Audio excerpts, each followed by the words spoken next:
Akibat simpan 3,700 naskah Al-Quran dalam rumah, artis ni alami satu keajaiban yang betul-betul buat ramai orang meremang sewaktu rumah dia terbakar. Korang mesti ada yang kenal kan dengan Anissa Rahmah, bekas ahli kumpulan Cherry Bell. Cerita dia bermula pada malam 29 April 2026.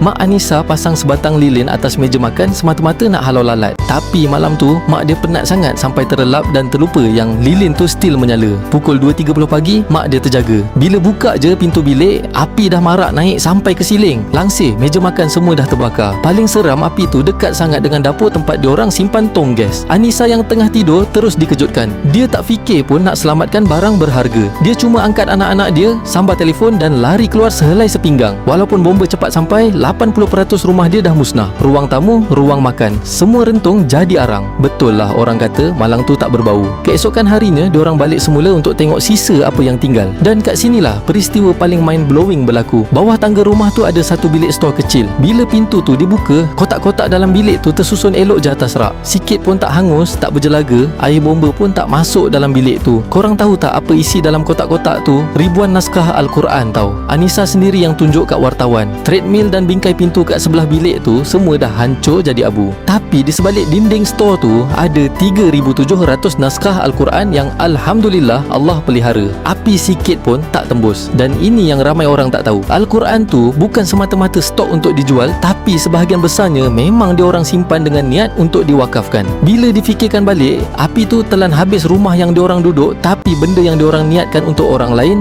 itulah yang terselamat. Harta boleh dicari, tapi nyawa keluarga dia semua selamat tanpa sebarang kecederaan. Persoalannya, kalaulah kejadian macam ni jadi kat korang kan, agak-agak apa benda pertama yang korang akan selamatkan dulu sebelum lari keluar? Cuba komen.